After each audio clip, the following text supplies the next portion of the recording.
వి gold trusted gold buyers మీరు తాకట్టు పెట్టిన బంగారాన్ని విడిపించి ఈ రోజు ఉన్న మార్కెట్ ధరకు కొనబడును.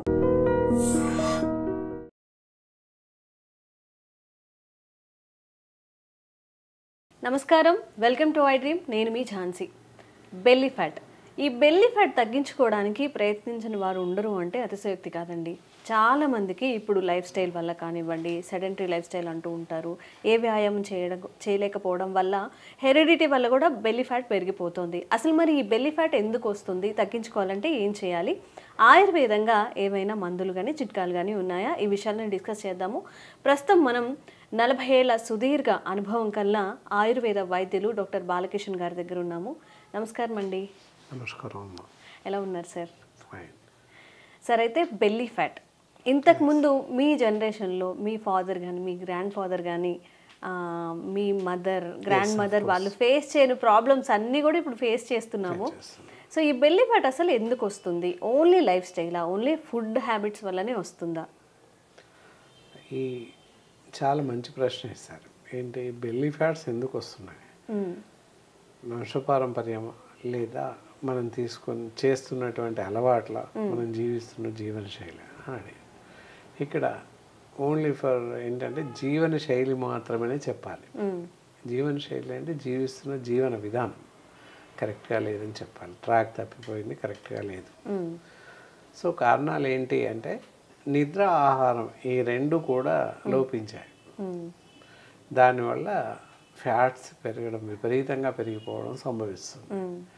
Belly fats not only middle age, even though కౌమార దశ పిల్లల్లో కూడా కనిపిస్తుంది ఈ మధ్య కాలంలో. 20s లో ఉన్న వాళ్ళకు కూడా బెల్లీ అక్కర్లేదు, 10, 15, 12 ఇయర్స్ పిల్లల్లో కూడా కనిపిస్తుంది. ఫ్యాటీగా ఉంటున్నారు ఎక్కువ. కారణాలు ఏంటి అని చూస్తే అసంబద్ధమైన ఆహారం, అసంబద్ధమైన నిద్ర అని చెప్పాలి. ఇక్కడ ఏమవుతుంది మరి అంటే సరైన నిద్ర వేళలు లేకపోవడం ప్రధాన కారణం అని చెప్పచ్చు. ఏ పని లేకపోయినప్పటికీ సహజంగా 11-12 గంటల తర్వాత మాత్రమే పడుకుంటున్నారు ప్రస్తుతం ఇప్పుడున్న పరిస్థితుల్లో. సరే, ఓకే, కొంతమందికి night duties, night shift work ఉంటుందేమో, వాళ్ళు ఉండడంలో ఒక అర్థం ఉంది. కానీ ఇంట్లో ప్రతి వాళ్ళు, పిల్లల నుంచి పెద్దవాళ్ళ వరకు అందరూ కూడా 11-12 గంటలకు పడుకుంటున్నారు, 11 o'clock. సో ఉదయం మళ్ళీ ఎప్పుడు లేస్తున్నారు? ఇంట్లో ఉండే వాళ్ళు అయితే 11-12 గంటలకు లేస్తున్నారు. అలా లేదా కొంతమంది త్వరగానే 5-6 గంటలకి లెగుస్తున్నప్పటికీ నిద్ర సమయం సరిపోతుంది. So it is the major problem అన్నమాట. అది కూడా కారణం, నిద్ర సమయం. మరి నిద్ర సమయం ఎలా ఉండాలి అని చూస్తే సాయంత్రం రాత్రి వేళల్లో 8 నుంచి హార్డ్లీ 9-9:30 కల్లా నిద్ర పడాలి, నిద్రకు ఉపక్రమించాలి. ఉదయం మళ్ళీ 5-6 గంటల లోపు నిద్ర లేవాలి తప్పనిసరిగా. మరి ఎలాగో ప్రతి మనిషికి 8 గంటల నిద్ర అవసరం. కొంతమంది అడగొచ్చు, ఏది 8 ఏంటి, మేము 10 గంటలు నిద్రపోతున్నాం అని చెప్పి కూడా అనవచ్చు. ఏది 12 గంటలకు పడుకుంటున్నాం, 12 గంటలకు లేస్తున్నాం, 12 గంటలు నిద్రపోతున్నాం మేము అనవచ్చు. కానీ అది ఎంత మాత్రం కరెక్ట్ కాదు. సరైన నిద్ర వేళలు పాటించాల్సిన అవసరం ఇక్కడ ఉంది, ఖచ్చితంగా పాటించాలి. సార్, జనరల్గా మీరు చెప్పిన ప్రకారం అయితే 8 to 10 అనేది 8 to 9:30 అన్నారు మీరు, అసలు అసంభవం. ఎందుకంటే ఆఫీసెస్ అయిపోయే వరకే 7:30, 8 ఆఫీస్లోనే అవుతుంది. చిన్నపిల్లలు కూడా స్కూల్ నుంచి వచ్చిన తర్వాత గేమ్స్ ఆడుకోవడం కానివ్వండి, టీవీ చూడడం కానివ్వండి, అల్లరి చేస్తూ ఉంటారు కానీ త్వరగా పడుకోరు. మరి నిజానికి నిద్ర వల్లనే ఇన్ని దుష్ప్రయోజనాలు ఉన్నాయా? అసలు ఏంటి, ఏమి ఆరోగ్యకరమైన డిసడ్వాంటేజెస్ ఉంటాయి లేట్గా పడుకోవడం వల్ల? లేట్గా పడుకోవడం వల్ల మనం తీసుకున్న ఆహారం సరిగా జీర్ణం అవ్వదు, ఇండైజెషన్ కిందికి వెళ్ళిపోతుంది. సో ఇందాక మీరు అన్నట్టు కొంతమంది, మీరు 8 hours అన్నారు కదా, మేము 10 hours 12 hours పడుకుంటున్నాం కదా, 11 గంటలకు పడుకొని 11 గంటలకు లేగుస్తున్నాం అని చెప్తారు. ఎక్కువసేపు పడుకున్నాం. ఇంకే అలాగే మీరు కూడా అడగచ్చు, 12 గంటలు పట్టుకుంటున్నారు, 10 ఇంకేముంది 8 అవర్స్కి లేస్తారు, కొంతమంది లెక్క పెట్టుకొని 10ంటికి లేస్తారు, 8 గంటలు అవుద్ది కదా అని అనవచ్చు మీరు, ఎవరైనా అనవచ్చు. సో అక్కడ డిసడ్వాంటేజ్ ఉంది. ఎప్పుడైతే మనం ఆహారం తీసుకుంటామో ఆ ఆహారం డైజెషన్ అయిపోయిన తర్వాత, కంప్లీట్ డైజెషన్ అయిపోయిన తర్వాత శరీరం శక్తిని కోరుకుంటుంది తప్పకుండా. నియంత్రితంగా మనం పడుకున్నా నిద్రలేసినా ఎలా ఉన్నా శరీరం దాని పని చేస్తూ ఉంటుంది. ఓకే. మెదడు పనిచేస్తుంది, గుండె పనిచేస్తుంది, ఊపిరితిత్తులు పనిచేస్తాయి, శరీర భాగాలు అన్నీ పనిచేస్తాయి. ఫిజికల్గా యాక్టివేట్ అవ్వం, కానీ నిద్రలో కూడా అన్ని రకాల అవయవాలు పనిచేస్తూ ఉంటాయి. ఎప్పుడు లివరు, గుండె, మెదడు, హార్ట్ ఇవన్నీ పనిచేస్తుంటాయి. మరి అవన్నీ సమంగా పనిచేయాలంటే మంచి ఆరోగ్యకరమైన శక్తి, ఎనర్జీ కావాలి. ఆరోగ్యకరమైనది కావాలి. అది మరి ఆ ఎనర్జీ ఎక్కడి నుంచి వస్తుంది? మనం తీసుకున్న ఆహారం నుంచి వస్తుంది. ఆహారం తీసుకుంటాం కదా, ఇండైజెషన్ ఉన్నట్లయితే మంచి ఎనర్జీ వచ్చే అవకాశం లేదు. ఓకే. ఎప్పుడైతే మనం మంచి ఈజీ డైజెషన్ అవుతుందో, ఆ డైజెషన్ అయినటువంటి ఆహారం ఏదైతే ఉందో మనకి 5 o'clock 6 o'clockకి క్లోజ్ అవుతుంది, అయిపోతుంది, గేట్స్ క్లోజ్. అక్కడ ఆహారం ఉన్నప్పటికీ ఇట్ నాట్ రిలీజ్ అనమాట, రిలీజ్ అవ్వదు. మరి ఇలా శక్తి కావాలి కదా. ఏదైతే డైజెస్ట్ అయిందో విసర్జక పదార్థం, యూరినేషన్ కోసం వెళ్ళేది అవ్వచ్చు, లేదా faecal material like stool motions అవ్వచ్చు, ఆ జీర్ణం అయిన దాని పిప్పి నుండి మళ్ళీ రీగెయిన్ ద ఎనర్జీ, వాటి నుంచి మళ్ళీ రీగెయిన్ చేస్తూ ఉంటాయి. ఇక్కడ ఒక ఎగ్జాంపుల్ చెప్పాలి. టీ కొట్టు వాళ్ళు ఇప్పుడు తగ్గిందేమో తెలియసరికి చూడట్లేదు. టీ చేశాక వడగట్టినటువంటి టీ పౌడర్ పక్కన పెట్టేసేసుకొని ఈ పడేసేటటువంటి టీ పౌడర్ వేసేసి కొంత మామూలు పౌడర్ వేసి చేస్తూ ఉంటారు. దానివల్ల ఏంటి, టీలో సరైనటువంటి ఎనర్జీ రాదు అని అర్థం. చేస్తుంటారు టీ కొట్లలో చాలా వాడు. సో అలాగే ఇక్కడ కూడా విసర్జక పదార్థం ఏదైతుందో వాటి నుంచి మళ్ళీ శక్తిని తీసుకుంటుంది. శరీరానికి శక్తి కావాలి కదా, విసర్జక పదార్థం నుంచి తీసుకుంటుంది. సో అందువల్ల విషవాయువులు శరీరంలో నిండిపోతాయి, అందువల్ల అనారోగ్యం తలెత్తుతుంది. ఓకే. ఇప్పుడు చెప్పండి, ఎప్పుడు నిద్రపోవాలి? ఇప్పుడు డైజెషన్ ప్రాబ్లమ్స్ వల్ల కూడా మళ్ళీ మనకి ఆరోగ్య సమస్యలు వస్తాయి. ఎస్, దానివల్ల మలబద్ధక సమస్య ఏర్పడుతుంది, ఆకలి తగ్గిపోవడం, ఆకలి పెరిగిపోవడం, ఇలా రకరకాల సమస్యలు వస్తుంటాయి. సో అందువల్ల నిద్ర కరెక్ట్గా ఉండాలి. ఇంకా ఆహారం విషయంలోకి వద్దాం. ఆహారం ఎలా తీసుకోవాలి, ఎలాంటి ఆహారం తీసుకోవడం వల్ల బెల్లీ ఫ్యాట్ వస్తుంది ఇలా చూడాలి.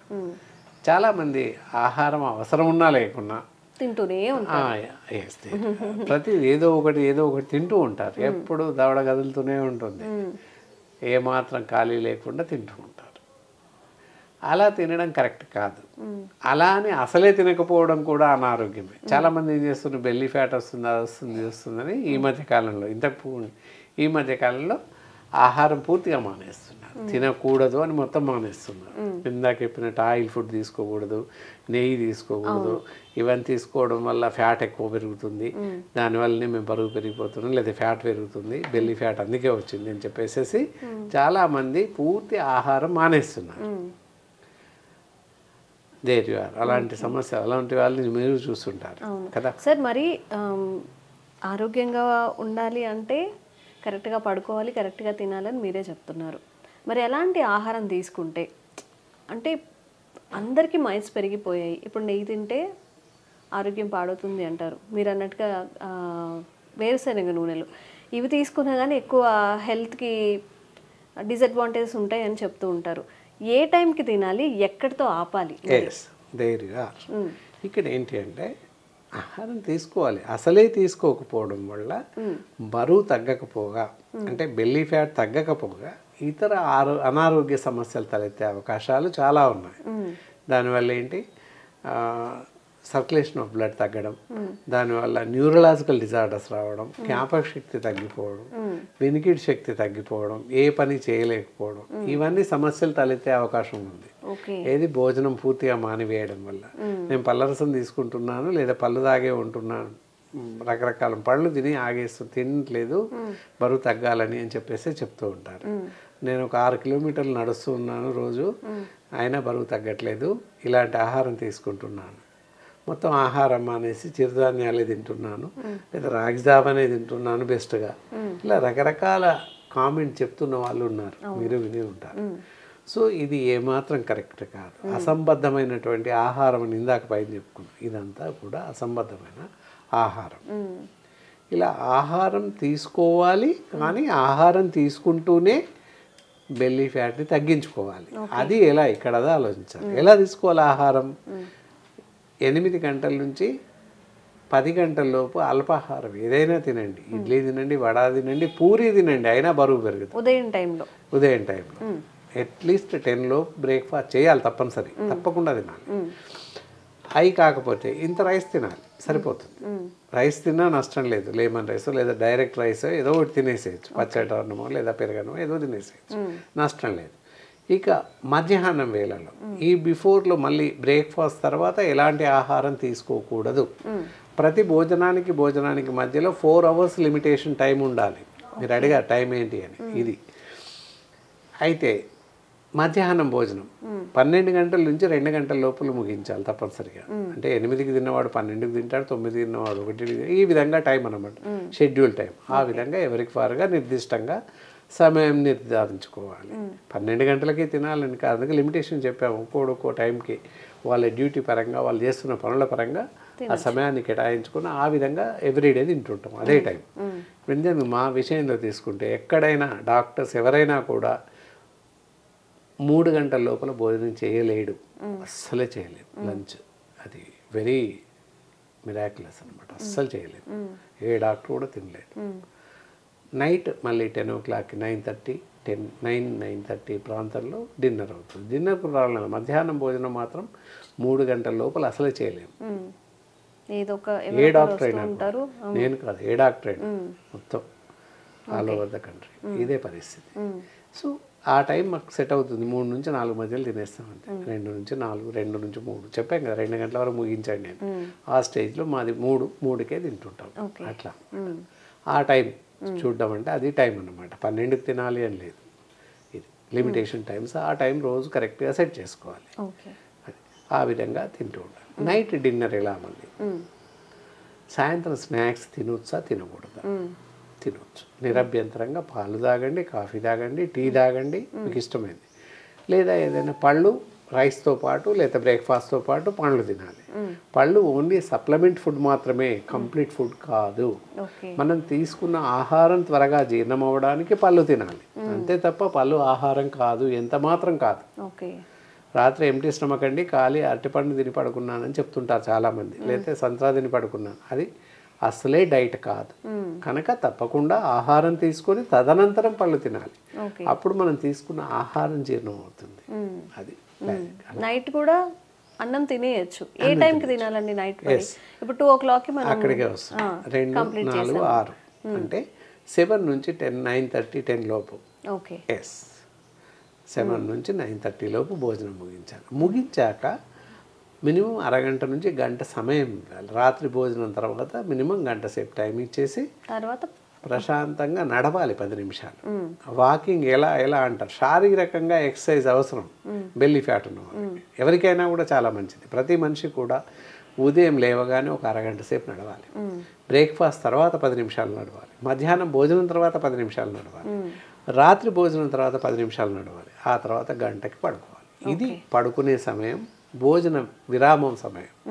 ఆ విధంగా చేస్తే మనం చేసే అలవాట్ల వల్ల, మనం తీసుకునే ఆహారం కానివ్వండి, జీవన శైలి కానివ్వండి, ఈ విధంగా చేస్తే బెల్లీ ఫ్యాట్ రాకుండా, బరువు పెరగకుండా మనని మనం కాపాడుకోవచ్చు. మరి ఆయుర్వేదంలో ప్రతి దానికి మందు ఉంది అని చెప్తుంటారు. మరి బెల్లీ ఫ్యాట్ తగ్గడానికి మీరు ఇప్పుడు చెప్పిన ఆహారపు అలవాట్లు మన నిద్రని సెట్ చేసుకుంటే సరిపోతుందా? ఏదైనా మందులు ఉన్నాయి? మందులు ఉన్నాయి. మీరు ఇంకొకటి అడిగారు, నెయ్యి తినొద్దు అని చెప్పేసి అందరు అంటుంటారు. ఏంటంటే బెస్ట్ ఫ్యాట్, మంచి కొలెస్ట్రాల్, గుడ్ కొలెస్ట్రాల్ అంటారు, HDL లెవెల్స్ అంటారు, HDLs. గుడ్ కొలెస్ట్రాల్ ఏంటి అంటే నెయ్యిలో ఉంది, పాలల్లో ఉంది, పెరుగులో ఉంది. కనుక నెయ్యి తీసుకోవచ్చు. తినకూడదు చీజ్, బటర్ వేరే ఉంటాయి, చీజ్, డాల్డా, వనస్పతి ఉంటాయి, అలాంటివి తినకూడదు. అవి తినడం వల్ల చెడు కొలెస్ట్రాల్ పెరుగుతుంది, అందుకని అవి తినకూడదు. నెయ్యి తినవచ్చు, మొదటి 2 ముద్దలు తప్పకుండా విరివిక, ప్రతిదీ కూడా మితంగా తినాలి. మొదటి 2 ముద్దలు ఎవ్రీడే నెయ్యితో తినండి, ఏమవ్వదు. We have to take. నేను తింటాను. తినడం వల్ల ఆకలి పెరుగుతుంది, బ్రెయిన్ పవర్, బ్రెయిన్ షార్ప్గా ఉంటుంది, జ్ఞాపక శక్తి పెరుగుతుంది, బ్రెయిన్ చురుగ్గా పనిచేస్తుంది నెయ్యి తినడం వల్ల. అర్థమైంది అనుకుంటాను. నెయ్యి వల్ల ప్రయోజనం అది. కంటి చూపు పెరుగుతుంది నెయ్యి వాడడం వల్ల. ఇక్కడ ఇన్ని చిట్కాలు, ఇన్ని రకాల పద్ధతులు చెప్పాము, ఆహార నియమాలు, నిద్ర, ఇవన్నీ చెప్పాము, చిట్కాలు చెప్పాము. ఇవన్నీ చేసినాక ఎక్సర్సైజ్, వాకింగ్ చేయాలి. బెల్లీ ఫ్యాట్ ఉన్న వాళ్ళు అబ్డామినల్ ఎక్సర్సైజ్ చేయాలి. ఎక్సర్సైజ్ ఎలా చేయాలి, ఏం చేయాలి, ఎట్లా చేస్తే మంచిది అంటే తప్పకుండా మాలాంటి ఎక్స్పర్ట్ డాక్టర్స్ అబ్జర్వేషన్లో మాత్రమే, వాళ్ళ ఆధ్వర్యంలో మాత్రమే ఎక్సర్సైజ్ చేయాల్సిన అవసరం ఉంటుంది. ప్రతి వాళ్ళు చేయవచ్చు. అయితే అబ్డామినల్ ఎక్సర్సైజ్ సిస్టమేటిక్ టైంతో చేస్తే బెల్లీ ఫ్యాట్ పెరగకుండా నియంత్రణలో ఉండేలాగా సూచిస్తాం. దానికి కాను బెస్ట్ ఆఫ్ బెస్ట్ మెడిసిన్స్ ఉన్నాయి. వెయిటెక్స్ పౌడర్ అని ఉంది, ఇది బరువు తగ్గుతుంది, అలాగే బెల్లీ ఫ్యాట్ కూడా తగ్గుతుంది. అలాగే ఇక్కడ వచ్చేసి ఫ్యాటెక్స్ అని పౌడర్ ఉంటుంది, ఫ్యాటెక్స్ పౌడర్. అలాగే ఫ్యాటెక్స్ డ్రాప్స్ ఉంటాయి. ఆ డ్రాప్స్ ఏంటంటే ముక్కులో, 2 ముక్కుల్లో ఉదయం పూట వెల్లెక్ల పడుకొని ముక్కులలో 5 చుక్కలు వేసేసుకోవాలి. ఫ్యాటెక్స్ డ్రాప్స్ ఉంటాయి, వేసుకొని వెల్లెక్ల పడుకొని ఉదరం పైన పొట్ట ప్రాంతంలో ఏదైతే ఫ్యాట్ అనుకుంటున్నా ఆ ప్రాంతంలో ఫ్యాటెక్స్ ఆయిల్ వేసి జిగురుగా ఉంచాలి. పూర్తి ఇంకేలాగా జిగురుగా ఉంచేసి దానిపైన ఈ ఫ్యాటెక్స్ పౌడర్ చల్లాలి. స్ప్రింకిల్డ్ చల్లేసి పైన ఇలా జెంటిల్ రొటేట్, పౌడర్ అంతా ఇంకిపోయి రాలిపోతుంది. అప్పటి వరకు ఒక 5-10 నిమిషాలు అలా రాస్తూ ఈ మందులు వాడుతూ ఉన్నట్లయితే బెల్లీ ఫ్యాట్ క్రమంగా తగ్గుతుంది. This is the treatment. Okay. So A disease వచ్చినా అండి, ఇప్పుడు బెల్లీ ఫ్యాట్ డిసీజ్ అని అనుకోవాలి, ఎందుకంటే 10 మందిని తీసుకుంటే 9 మందిలో బెల్లీ ఫ్యాట్ ఉంటుంది కాబట్టి ప్రతి నలుగురిలో ఒకరికి ఉన్నారట. నివేదిక. సో మన ఆహారపు అలవాట్లు, మనం నిద్రపోయే టైమింగ్స్ని సెట్ చేసుకొని కొంచెం హెల్తీగా తినడానికి ట్రై చేస్తే బెల్లీ ఫ్యాట్ తగ్గుతుంది, ఆరోగ్య సమస్యలు కూడా రాకుండా ఉంటాయి. థ్యాంక్ యూ గురుగారు. నమస్కారం అండి.